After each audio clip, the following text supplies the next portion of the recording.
Good morning. My name is Powell Moore.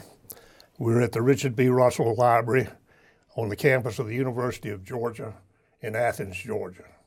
I come as a representative of the Russell Foundation and a member of its board, and to continue the excellent oral history project that is being conducted here at the Russell Library.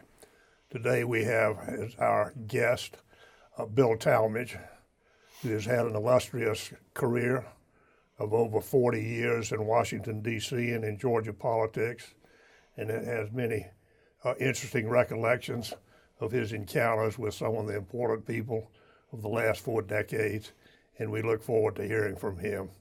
Good morning, Bill. Good morning, Powell. Real pleasure to be here. It's a pleasure to have you. Thank you for coming. Let's start chronologically, if that's okay with you. Sure. Maybe you can start and tell us where you were born and when. Born in New York City, March 19th, 1941. Right in the middle of World War II. Well, at the start It was the beginning. Yeah, just at the beginning, right? Yeah. So how long did you live in New York City? We lived up there for about 4 years. My father was from Athens, grew up in Athens. Went to school at Georgia, then got a master's degree at Harvard, and sold advertising for the New York Times. So we lived there. He did that. He traveled a lot. My little brother was born in 1945, and my father decided he did not want to raise children in New York City, so we came to Athens. Now, what neighborhood did you live in New York City? I don't even know. Yeah. We lived in an apartment house. I have very dim recollections of it, but should have checked on that and just didn't. So you got to Athens in about 45. 45. Yeah. When you were 4 years old. Yes, sir. So most of your recollections of growing up in Athens. All of them are, really. So what was it like growing up in Athens? It was adventurous. We started out staying with my grandmother, who had a big house on Prince Avenue, but we ultimately bought a house on Millage Terrace in 5 Points, and that's where I grew up.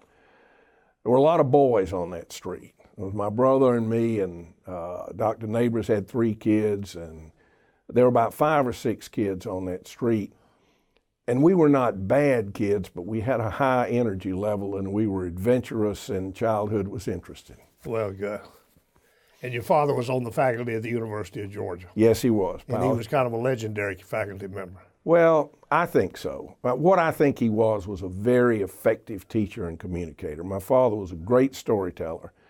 And you inherited that from him. Well, I hope so. I don't think I'm as good as he was, but he taught at the English department for most of his career. And he taught the sophomore survey course, which is the big classroom full of students.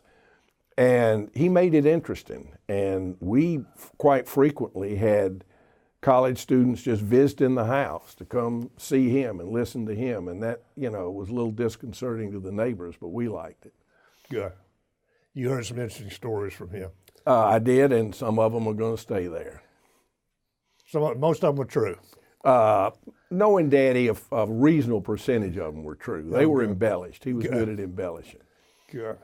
Well, I'm sure that had a great influence on you. I think it probably did, yeah. And then you went to Athens High School. I did go to Athens High School, and that was a good time. My mother, quite honestly, always thought I was smarter than I really was. So she put me in St. Joseph's Catholic School in the 3rd grade. Stayed there through the 8th grade, and the upshot of that was when I went to Athens High, I didn't know anybody. So it was a little tricky at first, but it was a good experience. And I graduated from there in 58, I think. Who was your most illustrious classmate? Probably a guy in the class ahead of me, Fran Tarkenton, who was a quarterback for the Vikings and the Giants. He would probably get that accolade. And he was a quarterback for Georgia? Yes, he was. And an SAE? Yes. Well, that I didn't know, but yeah. Yeah, I knew him well.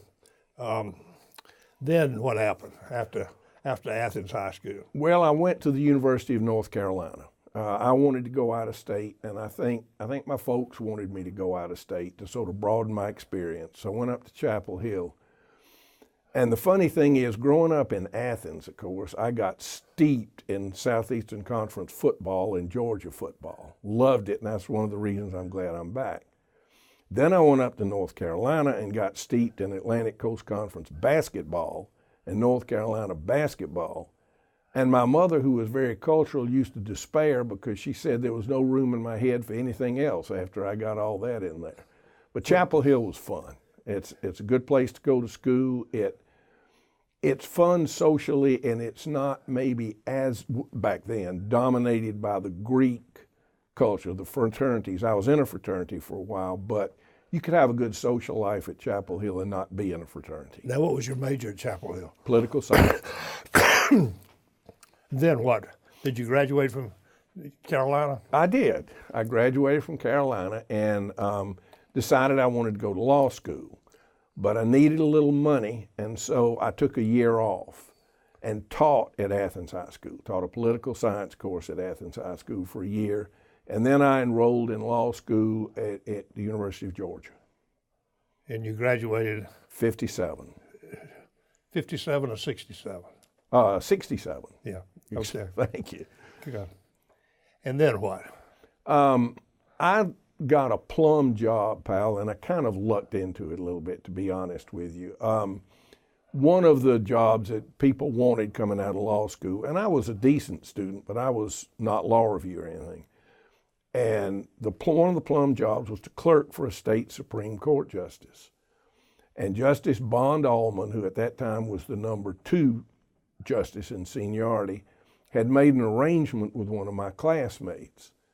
But he felt the warm breath of the draft board on his neck and moved to Canada, and sort of left Judge Allman open. And so I was able to get a job that, quite honestly, I probably wouldn't have been able to get had that not happened. Yeah. And I did that for 2 years. That's how long the judge kept clerks. And it was a very interesting experience. And this was in Atlanta? Yes. You lived in Atlanta? Well, for a while I lived in Athens and commuted, but finally moved to Atlanta. You were a single man at that time? I was married for a while and then got a divorce, so I was both. Yeah. Then what happened after that? Well, when I was working for Judge Allman, I had a classmate at law school with whom I was very close named Dan Tate. Dan Tate went directly, as you know, to Washington and got a job on Senator Talmadge's legislative staff. I had developed an interest in politics. Dan was very often working late in the office, and they had a watch line. And so Dan would call me up, and we would just talk about stuff late into the night, and it was fascinating to me. So when Senator Talmadge had an opening on his legislative staff, he asked Dan to fill it. Dan asked me if I would be interested, and I told him I would absolutely be interested, and he put me up to Senator Talmadge, and the senator agreed to hire me. And is there a relationship, family relationship between you? You're the first person to ever ask me that question. But yes, oddly enough. When Dan advanced me to Talmadge, Talmadge was basically going to go along with whoever Dan suggested unless there was something horribly wrong. But I needed to do an interview with him. So I went out to his farm in Lovejoy, and we talked, and he said, I'm quite satisfied with the recommendation. He said, I'm not excited about your name. And I understood that, and he said, we need to figure out exactly what kin we are to each other. And believe it or not, he had a genealogy book behind him. And he reached back, got it, spread it out, counted over, and said, we are 6th cousins. So that was the answer. And when I answered that question in Washington, you know how it was. I got that look, well, all Southerners are related to each other. Of course they are. Exactly. So, well, that was an interesting experience working for Herman Talmadge. He was He was a very unusual individual. He was, and I have some impressions of Senator Talmadge. He was, first place, he was tough. Senator Talmadge was a tough man. He kept his poise, he kept his composure, he was single-minded in what he wanted to do. And Powell, I think he had as good a mind as I've almost ever been exposed to, and it was a practical mind. It was a pragmatic mind. It had an unerring instinct for what's going to work in this situation. And let's strip away all the extraneous stuff. And I just saw it time after time after time. You know, a constituent or supporter would come up with a problem. And frequently they were complex, and he would explain it to me, and when I thought I understood it, we would go into the senator without any answers, just an understanding of the problem. And we would tell him, and he smoked these big, pretty bad-smelling cigars, and he would turn his back to us and look out the window, and that cigar smoke would come up over the chair, and he'd turn back around and he'd say, you know, I think the first thing we need to do is this. And you just look at the other person and say, son of a gun. That is the first thing we need to do. So logical, why didn't I think of it? Exactly. Yeah. But he had that kind of mind, and it was really an impressive thing to see. He was very well read. And not many people knew that. He had sort of a strange personal schedule. Senator Talmadge would get to the office at a disturbingly early hour for staff. You had to be there ready to go at 7:30. At the end of the day, when he'd been to his last reception or whatever, he would go home, watch Walter Cronkite on the news, and go to bed. He would wake up sort of early in the morning, 1 or 2 o'clock, and read. And he read, I mean, just an enormous amount of stuff. Now, he had this fancy tooled leather briefcase, and it stayed on his desk, and it was always an understanding if you had something really important for him to read, you could put it in the briefcase that day before he went home. But it had better be important. And if it wasn't, then you had invaded his sacred reading time and you would hear about it. But if I can give you just a quick example, he was on the phone with a group of high school students, just doing a conversation. And somebody asked him about the future, I think, of soybeans in the agriculture market. And he went into this dissertation about how the Humboldt current had affected things in Japan, and that if he went through about a 4 or 5 link chain of events that led up to explaining what was going to happen to soybeans. And when that was over, I just said, Senator, how in the world do you know stuff like that? And he looked at me like I was foolish, which he did fairly often, and said, well, I read. And he did. He did. He not only reads, he comprehends. Absolutely. Yeah, exactly. That mind worked. Whatever it was doing, it worked. Those of us who knew him, we all have a Talmadge stories. Mm-hmm. What's your favorite Talmadge story? Well, there's several. But maybe in a way, it was almost the first time I ever saw him. I showed up to the office to go to work, and it was a holiday of some kind. I can't remember, but the office was pretty well vacant.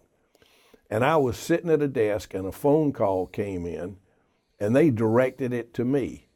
I didn't even know where the Washington Monument was. I knew nothing. And it was Martin Luther King Sr. And Martin Luther King Sr. was interested in a hospital and getting it constructed, and Senator Talmadge had been very helpful to him with that. And they were at a crisis point. If they couldn't get a certain approval of the next step of the project and they needed it that day, the project was going to be jeopardized. Well, you can imagine. I mean, I didn't know what to do, but I looked up in the big yellow book and got the right federal agency and just called over there, and fortunately somebody was there. And I explained the problem. And they quite logically said, you know, we'll get to it Monday or Tuesday. We can't do it today. And my life flashed in front of me. And then I don't know where I got this inspiration from, but I said, all right, can you tell me your name and your title?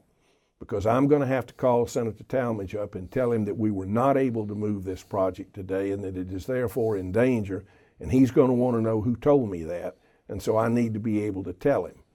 And there was a pause. And then he went off and somehow got it done. Good. I was very proud of myself, as you can imagine. Couldn't wait to tell Dan Tate what I had done when he came in on Monday. So he said, well, go in and tell the boss. So I went in, and the senator was reading the paper and smoking that cigar. And I told him what I had done and took 2 steps back and waited for him to form a parade or whatever he was going to do. And he flipped the corner of the paper down and looked at me and he said, "Did you call Daddy King and tell him what you did?" And I said, "No, sir." He said, "Bill, it doesn't do a damn bit of good to do somebody a political favor if they don't know you did it," and flipped the paper back up. And that was the end of that meeting. That's a pretty good story. So what's another one? This is an apocryphal story, and you've heard it before, but maybe some of these folks haven't. I wasn't there, but I've heard it from enough people so that I believe it to be true. A strong supporter of his brought about 7 or 8 people into the office at the same time to discuss a problem that affected them all. And Senator Talmadge greeted him cordially, and one of them the spokesman explained the problem.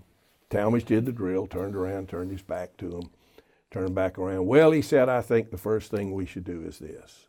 A voice from the back row that Talmadge hadn't said, "Well, Senator, I'm with organized labor in Georgia, and I can tell you if you do that, you won't get another vote from organized labor in the next election." "Well," Senator Talmadge said, "that's not necessarily the only thing we can do." And he paused for a minute, and he suggested another course of action. Similar reaction, I think it was from a school teacher, but if you do that, you're going to lose all of our people. And he paused for a minute, and he looked at the fellow who had brought them all in to say, Powell. He said, "Powell, if you want me to agree with these people, you got to bring them in here one at a time." It's a great story. So tell me some of the legislative projects you worked on. Well, interestingly enough, right after I got there, the Lieutenant Calley My Lai incident broke. And Calley was being, taken to task. Nobody ever before or since, I think, saw the level of mail that came in about that. We were buried with mail. Most of it very supportive of Calley from Georgia. And so that turned the senator's thinking to Vietnam a little bit. And he had reservations about, and they were largely, I think, Powell, about the extent of our commitment. He was a fiscal conservative. He was skeptical of involvement in things that he didn't think maybe were directly in the United States' interest. So he always had some reservations. But he was a patriot. He was a follow the flag kind of guy. So in the early years of Vietnam, he was supportive. But the Calley thing and some other things got him to thinking a little bit. And he put out a very interesting directive to the staff and said, "I may be moderating my position on Vietnam. I want everybody to write me a memo and tell me your thoughts about what I might do." And he synthesized all of that and did take a position pulling back. And he was one of the first Southern conservatives to do that. So that was a big project in the office. Took a lot of time and attention because then, you send the newsletter out to the state and a lot of the reaction was negative. A lot of people, a lot of the conservatives faulted him for doing that. And then you had to figure out how to deal with that. So that took a fair amount of time. Something that I did not work on, but the Rural Development Act of 1972 went through when I was there, and he was chairman of the Ag Committee. And that was a very fundamental, important piece of legislation to the Georgia farmers. So that's something that everybody in the office was aware of. I mean, Mike McLeod down at the committee staffed it, but that took a lot of his time. Tax issues, he and Russell Long were the dominant people on the Senate Finance Committee, and they were a great team, really respected each other, worked well, complimented each other. I don't know specifically what they worked on because Dan Tate staffed him on Finance Committee issues. But I remember asking Dan about the conferences and asking him about Wilbur Mills, who I know you remember, who was the Ways and Means chairman from the South and just dominant on tax matters. And I said, "How is it, Dan, that Mr. Mills is such a power on Ways and Means?" And Bill, he said, "It's very simple. He knows that tax code from one end to the other. And he knows it better than anybody. He knows it better than the senator or Senator Long. And when he speaks, people know they know he knows what he's talking about." So those, I think, were probably the main things in the 2 years that I was there that I can recall. It was always interesting to me that at the top of the Finance Committee were Russell Long, Herman Talmadge, and Harry Byrd. Absolutely. And that the three of them had one thing in common: their fathers were governors. That's true. And they were pretty tight with federal dollars. They were fiscal conservatives, and that set the tone on the Finance Committee, I think. Well, you mentioned Dan Tate and Mike McLeod. Who else was on the staff with you? When I started, Bo Ginn was the chief of staff, and we'll talk about Bo later, but Bo and I became very close. Bo left to run against Elliott Hagan for the Congress, and we'll talk about that later. Dan Minshew took his place. He was the chief of staff. Gordon Roberts was the press secretary. Dan Tate. Dan Tate, and Dan and I were classmates. I may have learned as much from Dan Tate about politics after I got there as anybody else I was ever around. Dan was schooled in the Herman Talmadge ethos, if that makes any sense. He knew how Talmadge viewed the world. And there were things like Talmadge encouraged feedback from the staff. Talmadge did not necessarily want yes people. Now, if he thought you were foolish, he would come down on you pretty hard.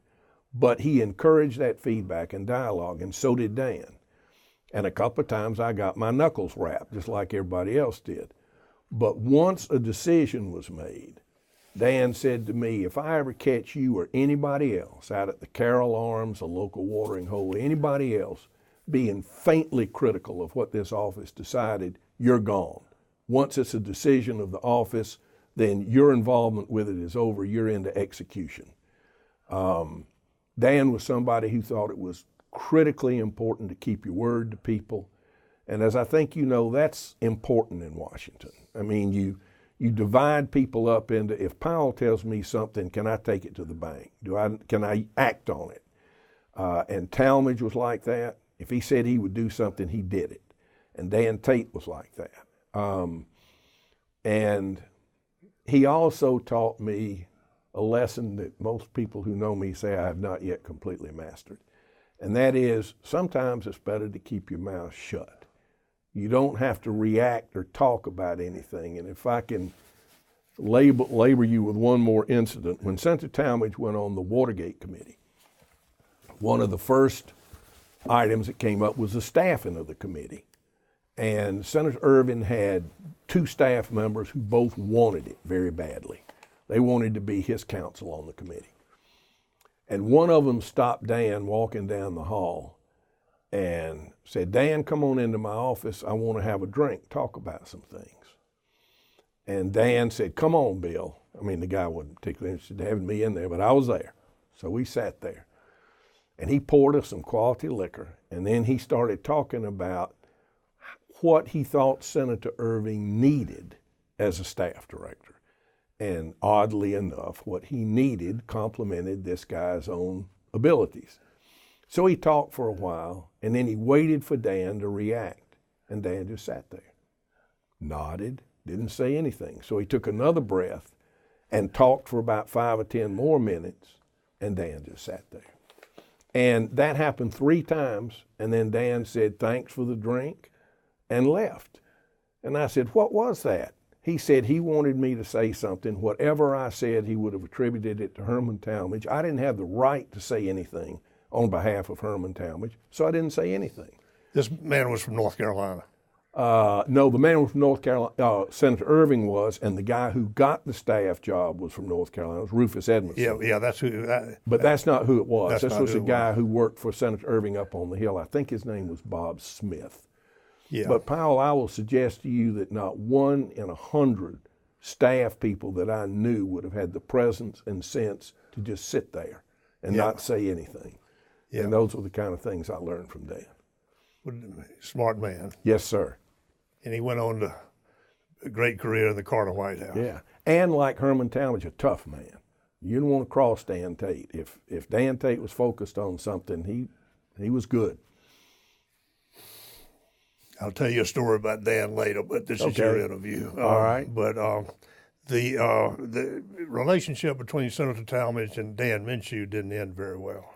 No, it didn't. And I don't have a lot of firsthand knowledge about that, Powell. So I know he was very impressed with Dan Minshew when he hired him.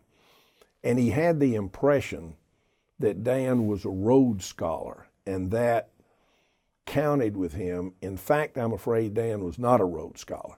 But Dan was smart, but yeah, their relationship ended badly. And it's probably, there are other people you could talk to about why that was or what that happened. All I'd be saying was what people talked to me about. That happened after I left. The Talmadge tradition, as I remember, was to keep a legislative assistant a couple of years. Exactly. And as opposed to today, he only had two, if you can imagine that. Yeah. He had a senior and a junior. Exactly. And when the 4 years was up, the senior would leave, and the junior would move to senior, and the junior would go down to Georgia and find his successor and bring him back and present him to Talmadge.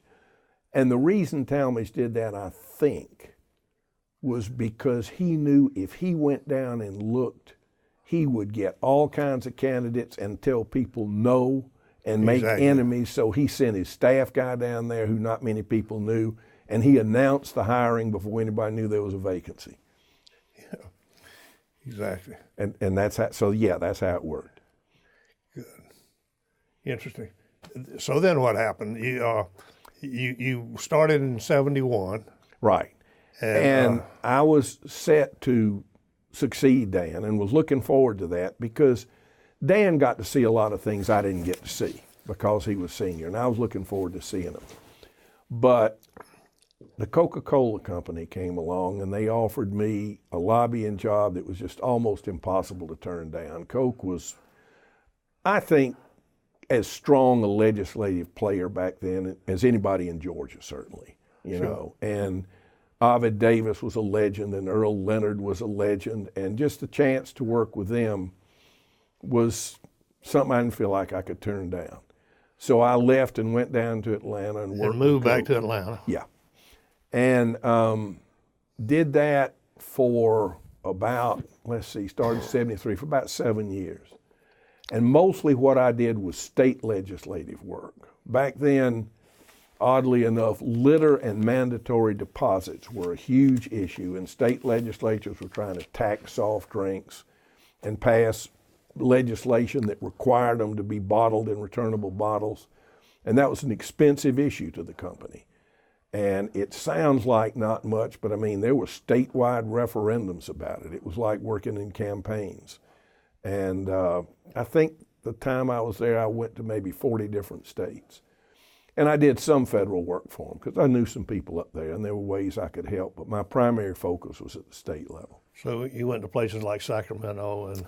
The first place I ever went at Powell was Pierre, South Dakota. Okay. And I checked into a hotel at Pierre. And I got to be honest, I thought, I'm a lobbyist with the Coca-Cola company. I thought I was sort of a big shot. So I went into this hotel. It was right across the street from the state capitol. And it was not quite as plush as I expected. And the lady said, "Do you want your room with or without?" I thought, well, hell, I'm with the Coca-Cola company. With, which was a good decision because with was a bathroom.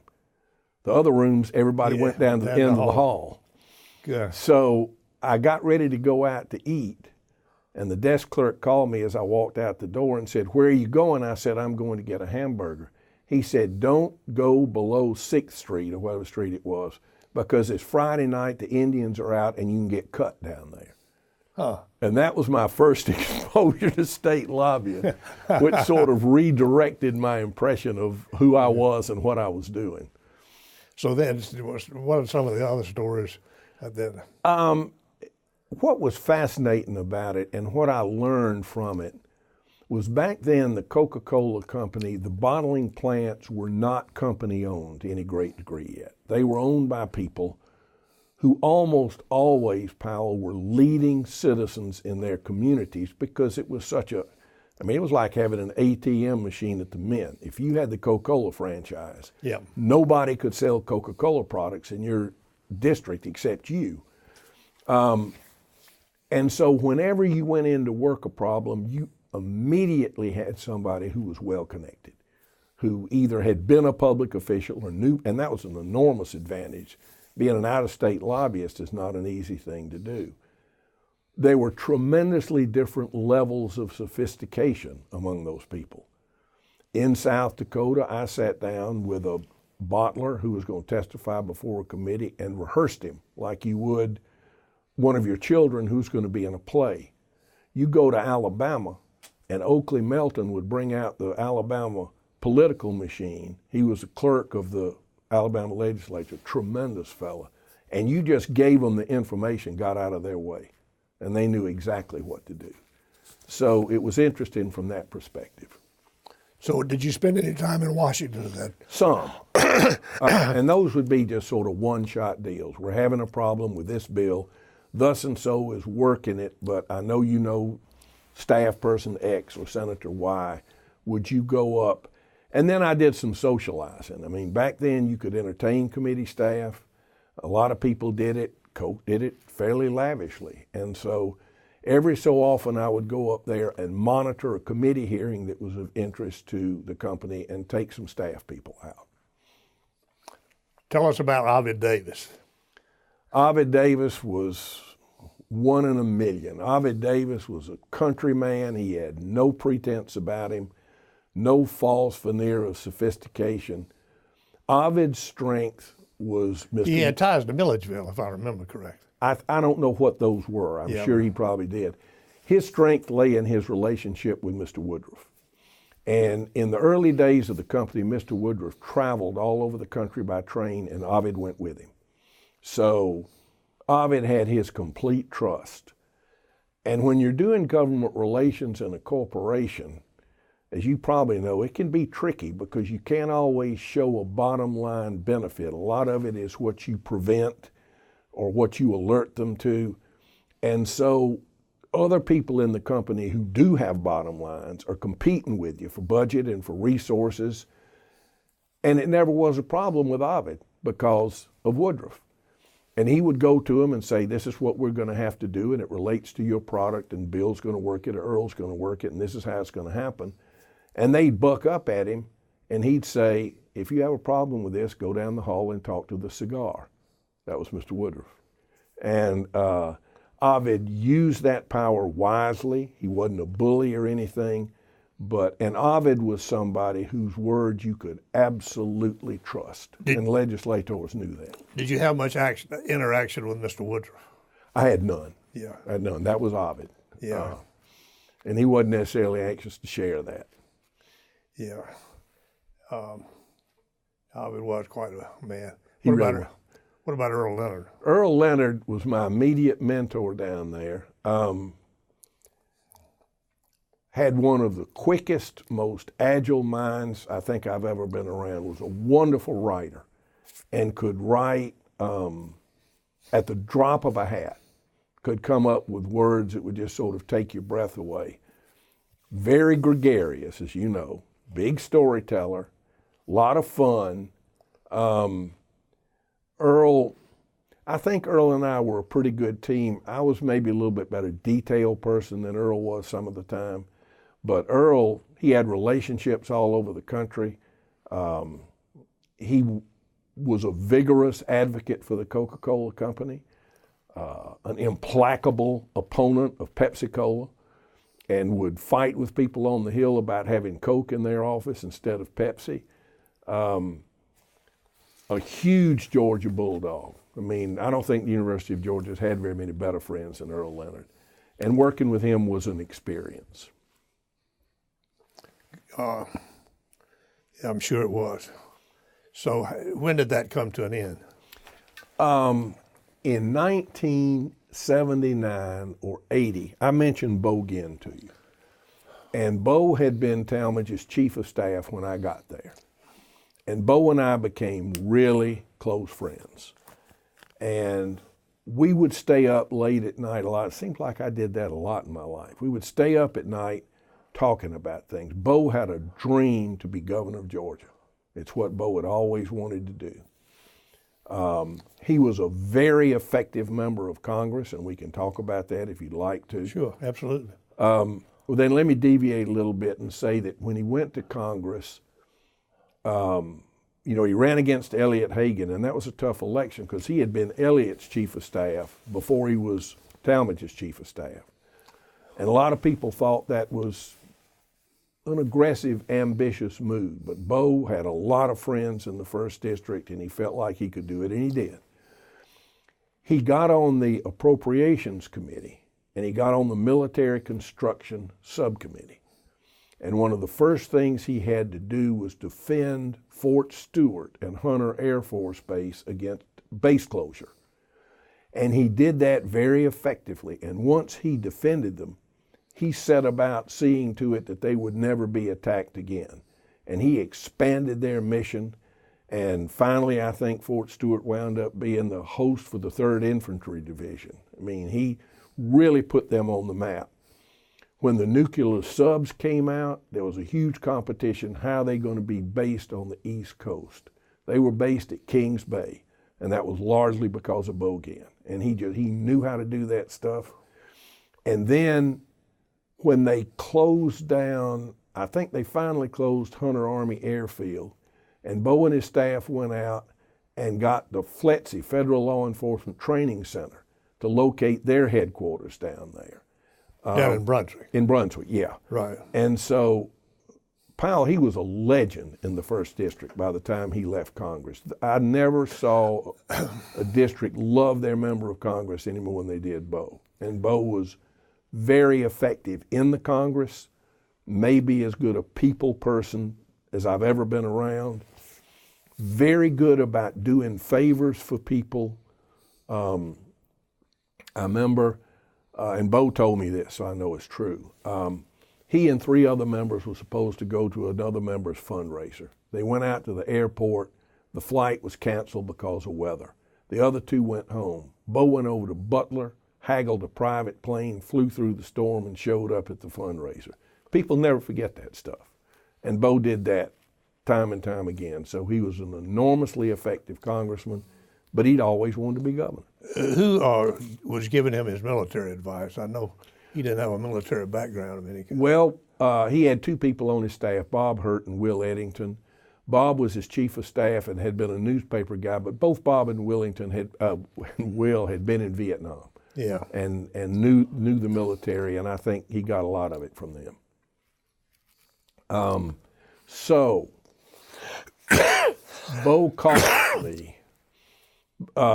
And if I could say one more thing about Bo, when he was in high school, he was a top flight Major League Baseball prospect. He was a catcher. And the guy who was his pitcher went on, I can't remember his name, but had a big career in the major. And Bo was just like that. He got polio. And he went to Warm Springs, and there was some doubt that he'd ever get out of a wheelchair. And he showed fierce determination, and he made a promise to himself that if he ever got up and could walk again, that he would do public service and that he would be governor. And that just motivated him and drove him. So he called me, Powell, and he said, and this was the 1980 election, 82 election. He said, I'm getting a lot of pressure to run. And he said, I want to run. But he said, I'm also getting a lot of pressure not to run. The people, who I've helped in Georgia, the military people, the agriculture people, are all over me not to run. He said, Bill, I want you to write me a speech and put me in jail. I want you to say that I am not interested in running. I'm never going to run. I want you to write a speech that I'll never be able to wiggle out of. And you at the CocaCola company? I was at the CocaCola company. So I wrote him the speech. He gave it. 7, 8 months later, he called me up. He said, Bill, I need to get out of it. You need to write me a speech because I want to run for governor. And he said, and I want you to be the head of my campaign. That was vintage Bo Ginn. It was an act of friendship. I mean, he was in my wedding. We were very close. But it wasn't something that I was terribly prepared to do at that moment. I had never been in a campaign. I took it. I left the Coca-Cola company. And we can talk about the campaign. Early on, we were enormously successful raising money because of the 1st Congressional District. They just loved him. We raised in that year $1 million out of the 1st Congressional District. Now, that doesn't sound like a lot right now, but back then that was unheard of, particularly from a district that had large pockets of poverty and farmers. And we hired a very good advertising agency and ran some very good commercials. Our field organization suffered because I wasn't expert at setting up field, but we fixed it. We hired a guy named Charlie Graves, and Charlie came in and he did know how to do a field organization, and I switched over to raising money. So that's how I got involved with the campaign. So what was it like to leave the Coca-Cola company? Hard. I had a lot of loyalty and affection for Earl and Ovid, and I think they did for me. And first I went to them when Bo asked me, and I said, can I get a leave of absence and go be in Bo's campaign? Now that was a stupid question. I should have known better than that. And Ovid just looked at me the way he would and said, Bill, that'd be a great idea. And then Joe Frank Harris is going to come and want somebody, and Jack Watson's going to come and want somebody. And pretty soon there won't be anybody around here but me and Leonard, and we're too old to go anywhere. So no, you can't go be in. And he was right. Of course he was right. So then I thought about it and thought about it and thought about it, and I decided to leave. And one of the reasons that I did, I told you that I watched your interview, and I knew people like you and Will Ball and Dan, who had been on what I call the front row of history, had had senior staff positions and been involved in some big things. And I thought, okay, here's my chance to do that. Bo could be governor, and I've always wanted to do that. They were not happy with me for leaving. They tried hard to persuade me not to leave, but I was stubborn and hard-headed, and, you know, in the end I did. And I mean, Earl and I are good friends now and everything's fine, but it was rough. Well, give us some of the recollections out of the campaign. Well, as I said, when we started off, first place, Bo was a terrific campaigner. And I'm going to say this as an anecdote. They had a big reception over at the General Assembly, and all the legislators were there. Now, Joe Frank Harris was running, and he was a senior member of the General Assembly, but his patron saint was Tom Murphy, who was the Speaker of the Georgia House and the most powerful political person in Georgia, and he very badly wanted Joe Frank to win. So we got to this reception, and I was with Bo, and Bo pointed over in the corner and said, look at that. And what he was pointing at was that Joe Frank was standing over there, and the speaker was bringing people to Joe Frank and facilitating the introduction and helping with the conversation. And Bo said, now watch this. And he plunged into that crowd like a whale going after a bunch of small fish, moving from person to person, shaking hands. I mean, he had a gift. And that was one of the reasons we were successful early. A lot of people wanted to help him because he had done things for a lot of people. We raised a lot of money. We hired an advertising agency that had never done a campaign called Green and Burkhart. They did terrific commercials for us. And they focused on different areas of Bo's personality. And I mean, they were really evocative. They were really good. The most famous one was about drug enforcement. And Bo ends up with a commercial standing at a jail cell door with the door open, saying, I'm Bo Ginn, and I'm running for governor, and if you're a pusher, meet the shover. And then he slammed the door shut. People love that stuff. And we won the primary, and you will recall what a talented field that was. I'm not sure there's ever been a primary in Georgia that was any stronger. Jack Watson, Carter's former chief of staff, was in it. Norman Underwood, a very capable guy, great public servant, was in it. Buck Melton, the mayor of Macon, was in it. And in a crowded field of them and two or three others, we got like 41% of the vote. And Joe Frank was second with 26% of the vote. So we're feeling very good. We had a pollster from Washington named Peter Hart, who I know you've heard of. And Hart got us together that night, and I'll never forget it. He said, "You folks are in a lot of trouble." We said, "What?" He said, "Your commercials were so good that everybody has made up their mind about Bo Ginn. And 41% of the people in Georgia have decided they want him, and 59% of the people in Georgia have decided probably that you don't want a congressman being governor of Georgia. And you have in spite of what you think, you have a terrific uphill climb in this runoff to try to get the rest of them." And then we made a tactical mistake. We wanted endorsements from the other people in the campaign because it was such a strong campaign. And we got endorsements from every one of them. Every one of them endorsed Bo. But that took time and it took work. And what we learned was that voters don't vote for who their candidate tells them to vote for. They vote for who they want to vote for. And they may vote for you, but if you lose, they don't care who you think they ought to vote for. They're going to vote for who they want to vote for. And so we lost the runoff. There's always been an written understanding that members of the House have a hard time winning statewide races. And you know, that's changed now with Sachs being Johnny Isaacs. Yeah. But it did, and of course Joe Frank was a quintessential Georgia politician and was the only member of the Georgia General Assembly, I think, who was in the race, and he had Tom Murphy behind him. But you know, these commercials that we did hurt us in a subtle kind of a way because Bo was for things. Bo wanted to spend money.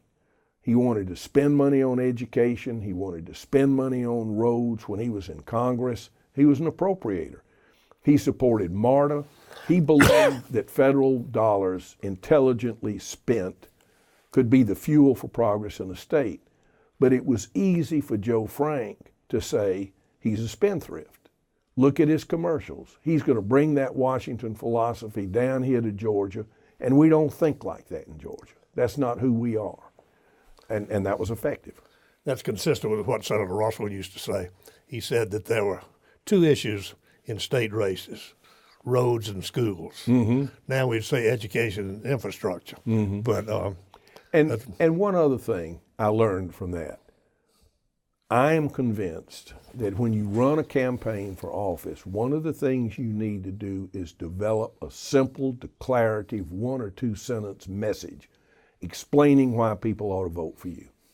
And then you ought to deliver it over and over and over and over again. And Joe Frank's was, I'm a good Christian, I love the Lord, and I won't waste your money. And we didn't have one. We were all over the place. We were for this, we were for that, we were for the other thing. And I think that was a mistake. So what was the outcome of the primary?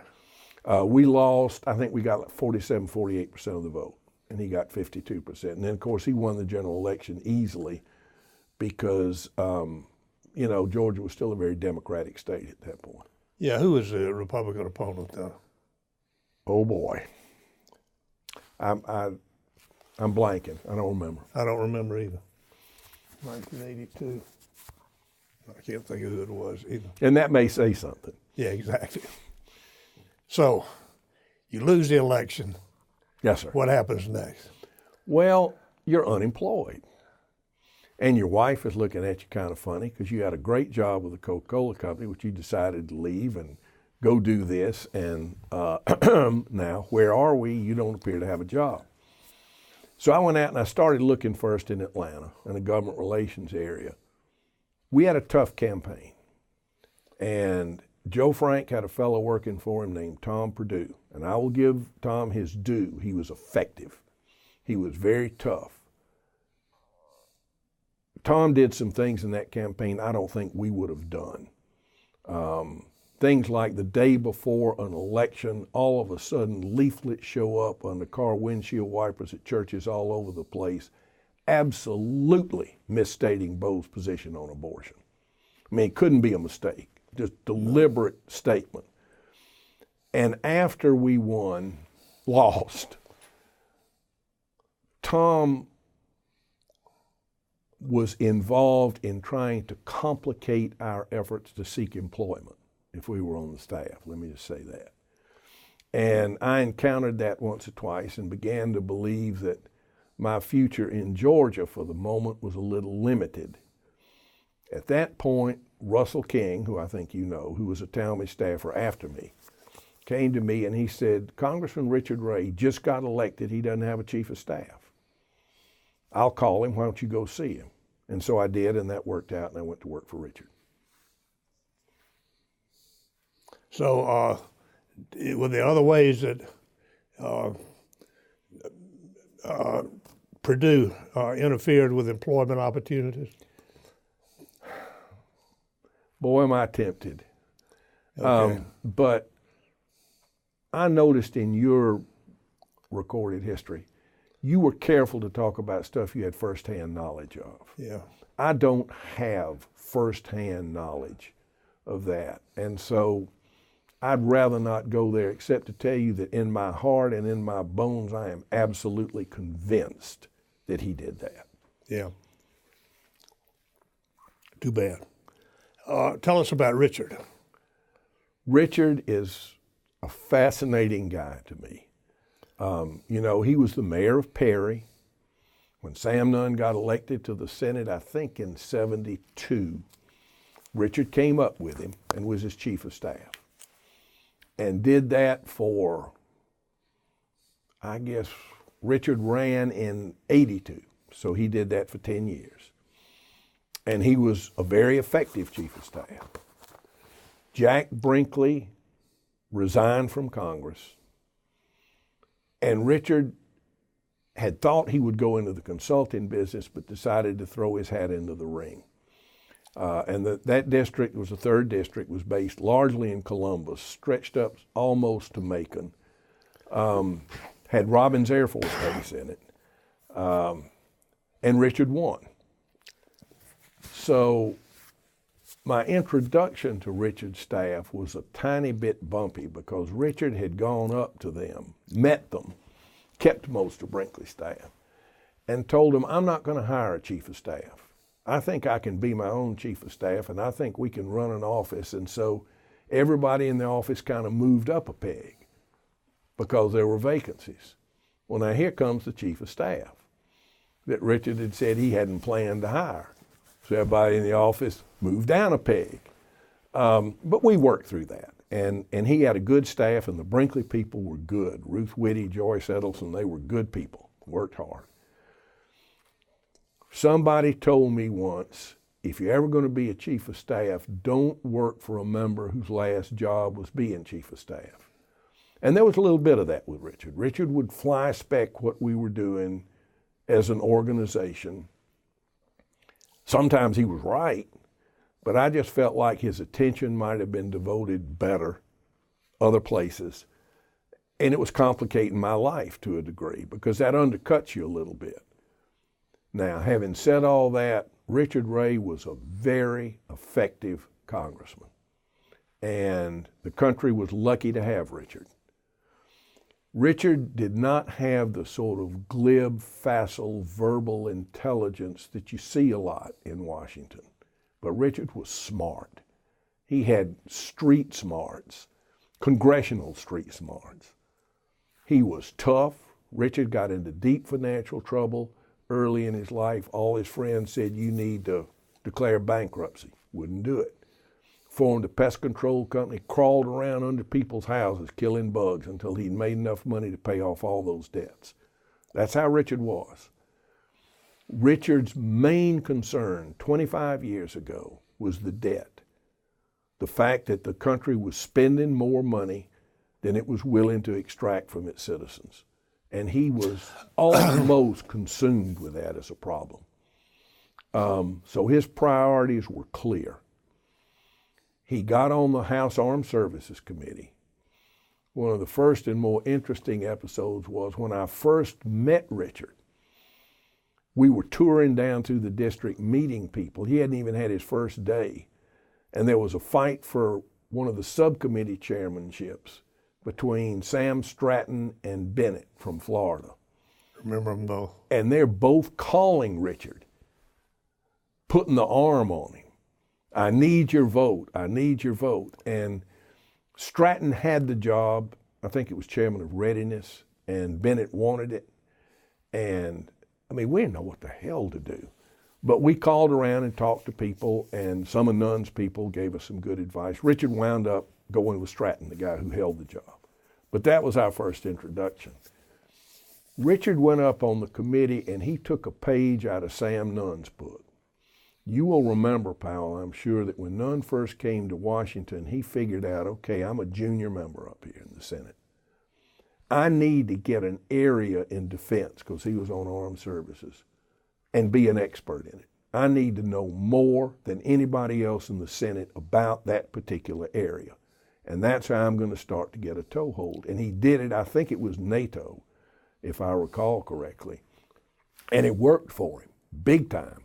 Because when Nunn stood up and talked, he absolutely stone knew what he was talking about, which was not always true of freshman senators.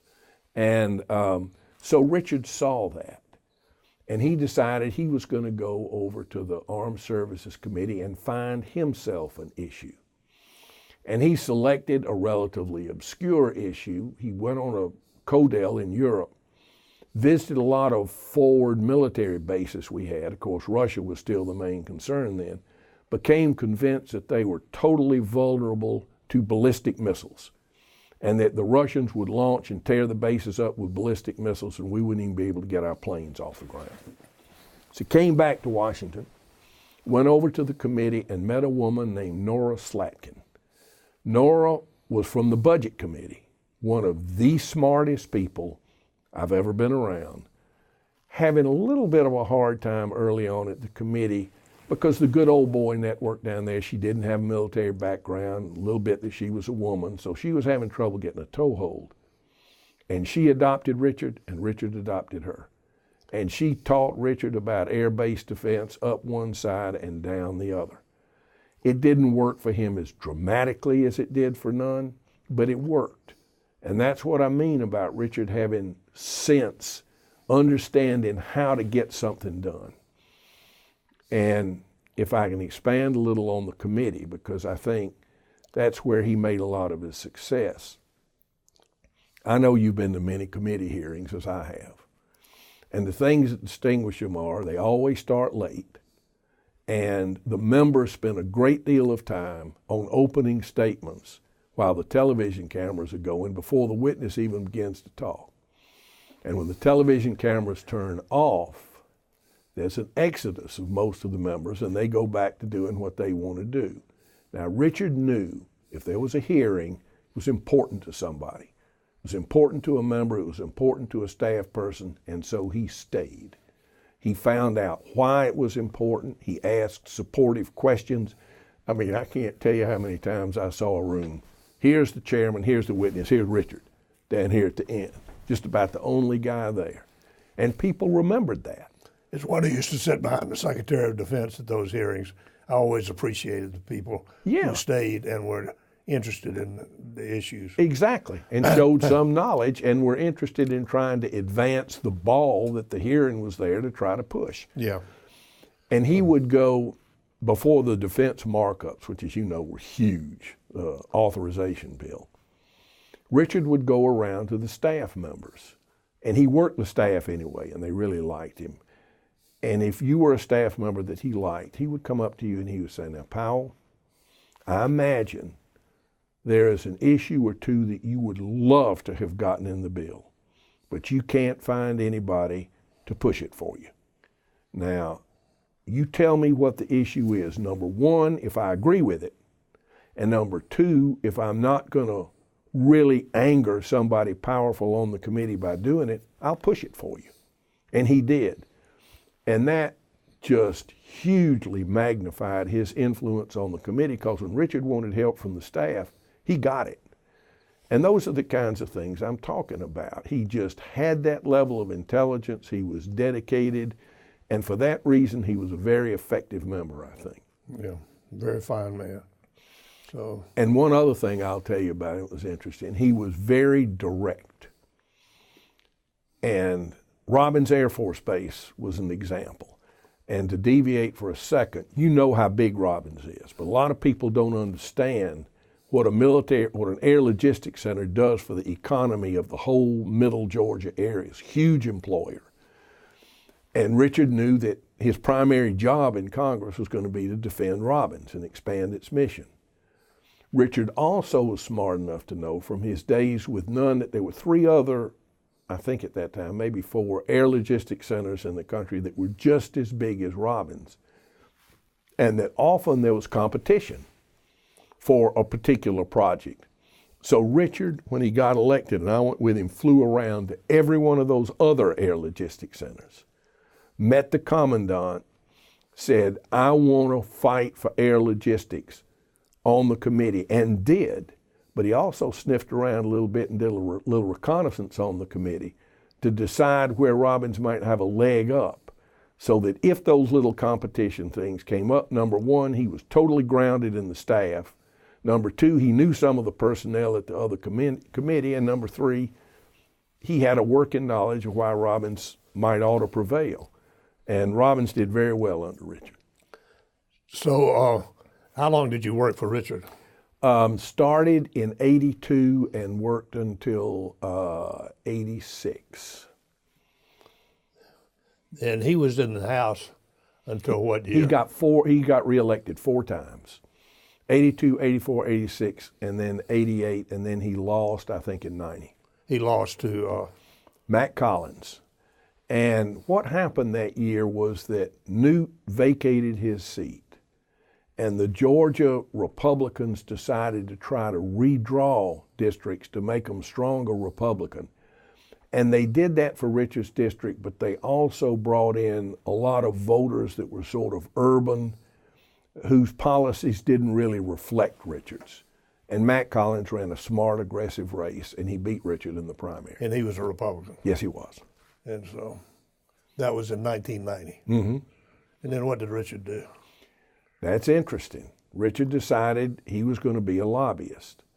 But you know, you have all the rules on what lobbyists, former members could do back then for the first 2 years.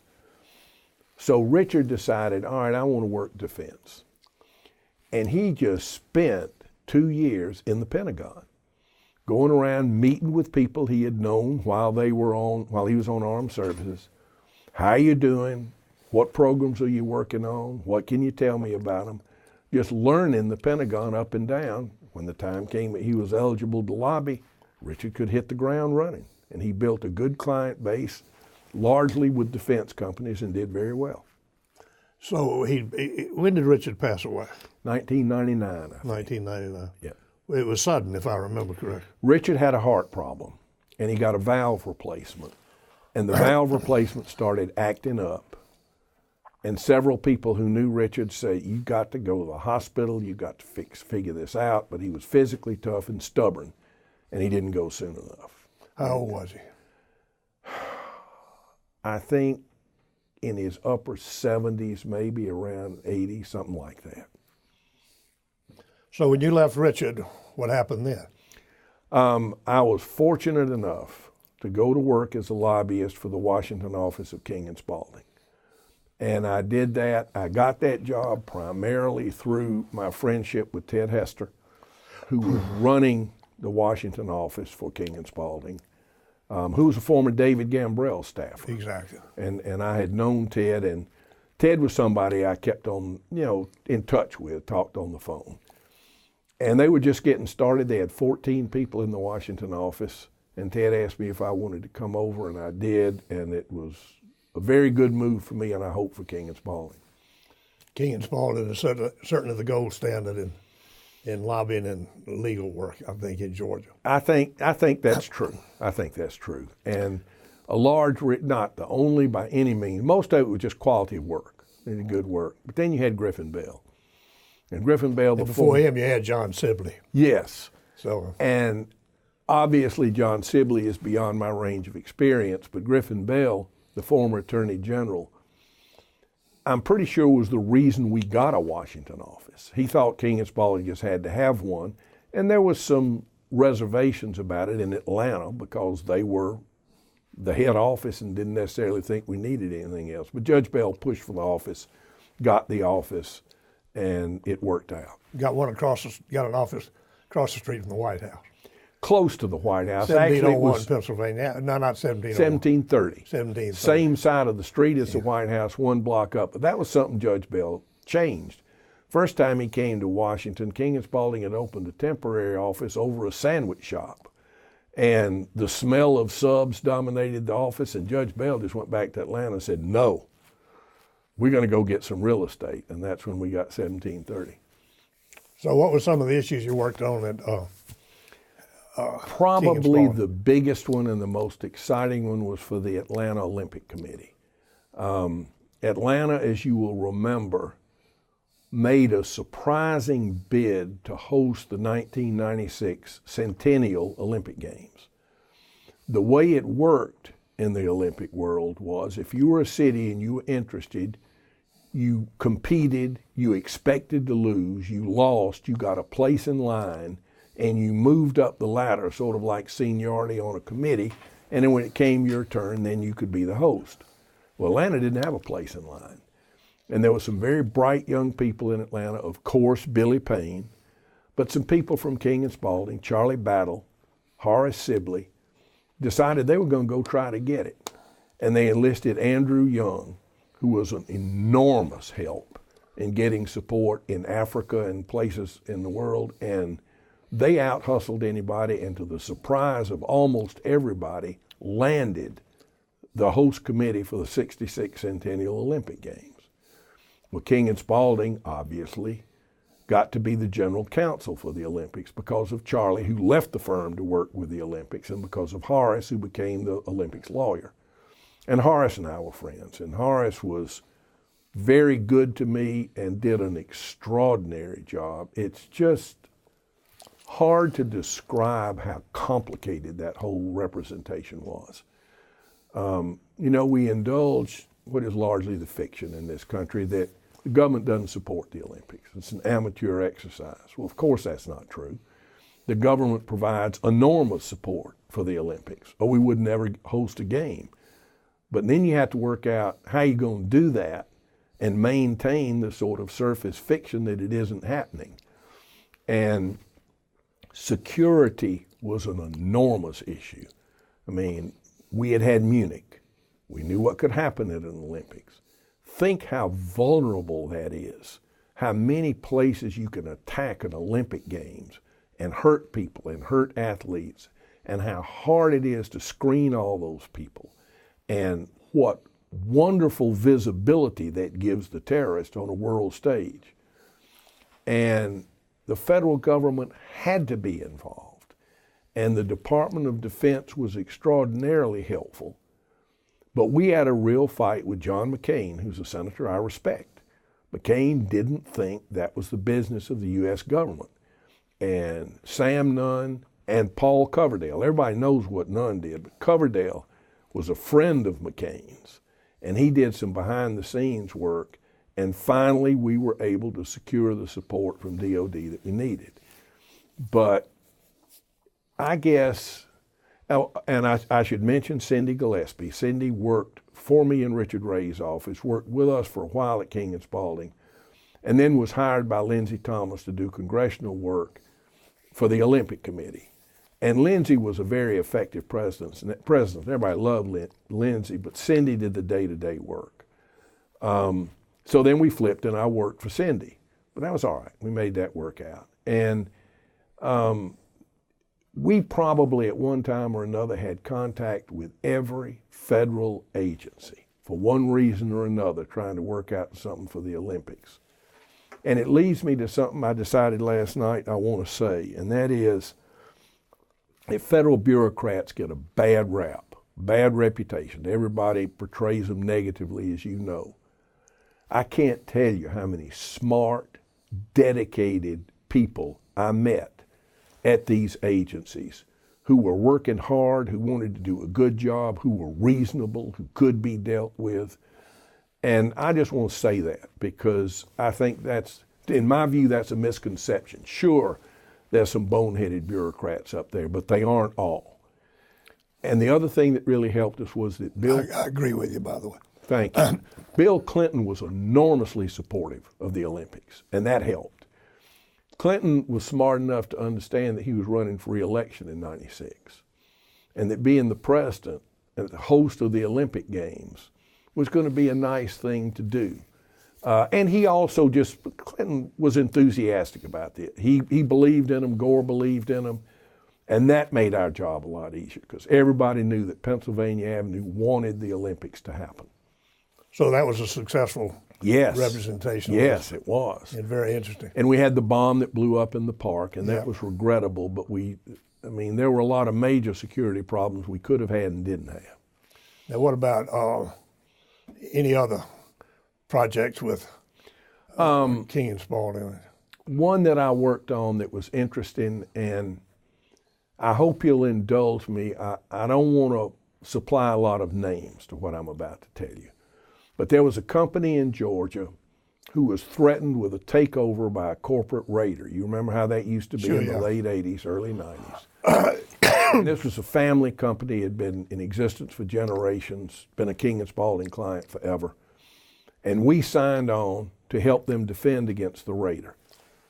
And it was a total war deal. I mean, they were willing to spend any resource, any amount of money to fight off this takeover. And in the political aspect of this, we were sort of second chair to another law firm that I'm not going to name. And it really reinforced how proud I am to have been associated with King and Spalding, because you'd have a meeting to discuss strategy, and everybody knew they would spend whatever it took, and that law firm would fill the room up with lawyers. Every one of them running the meter, every one of them billing. Not necessarily every one of them had very much to do. King and Spalding would have 3 or 4 people there. If you were there, you were working on it, you knew what you were doing, and I really respected that. We had an issue. There was a document from the SEC that everybody wanted to see because we thought it would be helpful. Our major argument was that the raider was under-collateralized, that he didn't really have enough to make his bid credible, and that a lot of it was smoke and mirrors. So the SEC was looking at that. We were trying to help them look at that. And there was a document over there that we learned about that we thought would be very helpful to us. But it was not a public document. And they came to me because they knew I knew a particular congressman. And they said, we think this congressman can get this document. And we want you to get them to get the document, and then we want you to get them to give it to you so we can use it. And I went to Ted Hester, my boss, and I said, I'm just not comfortable with this. We're asking the congressional office to do something that's basically illegal. And we have a long-standing relationship with them.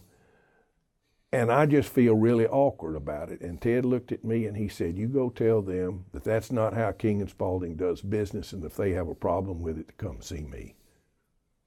Good for him. Yeah. He was a man of integrity. Absolutely. Totally decent human being, and a great friend to me and a great supporter of me inside the law firm. So your career at King and Spalding came to a close, and so what happened then? You came home. Yeah, not immediately. Marcia was teaching up there. And, you know, as opposed to a lot of people who spend a lot of time in Washington, I like Washington. I still like Washington. You make a lot of friends, and you know that, over 40 years that mean something to you. And life is interesting up there. It's pretty messed up right now, but it's interesting. But we needed to downsize, and you can't do it in Washington. Everything's too expensive. And Athens looked good to us. Marcia still got a lot of family here. I grew up here, and we've never regretted coming back here. Athens is a great town. Why don't you tell us about your family? You told us a little bit about your father and mother, but anything you want to add about that? And then also tell us about Marcia and your daughter. Well, let me tell you a little more about my mother. My mother was her name was Miriam Coffin, and they came from New England. But my maternal grandfather was in the Foreign Service, and they were all over the world a lot, and my mother was born in France. My mother was a very strong-minded woman, very smart woman, and a little bit of an intellectual snob in spite of the fact that she never finished college. Enormously well-read, person of great energy. I mean, when she was in her 70s after Daddy died, she would do things like go to the Calgary Rodeo because she thought that was just fun to do, or fly up to Canada and get a helicopter to take her to go hiking. I thought she was deranged, but she had a great amount of energy. Marcia, I met Marcia in Herman Talmadge's office. She's a good bit younger than I am. She's 13 years younger than I am. And we have an expression that's corny, but it says you out and married yourself. Oh, man. I mean, I get the gold medal in out marrying myself. Yeah.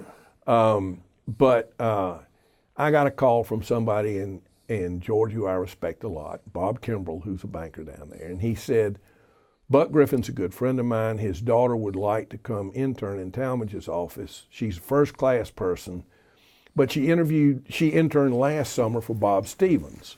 And so there's some resistance to letting the same person have two. And I went and talked to Minshew about it and persuaded him that hiring Marcia would be a good idea.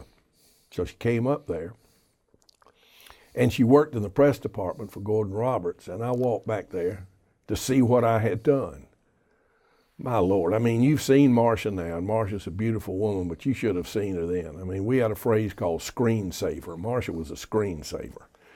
And I was just smitten. And so we started going out, and I went to Atlanta to work for the CocaCola company.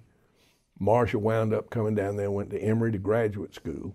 We kept seeing each other and got married.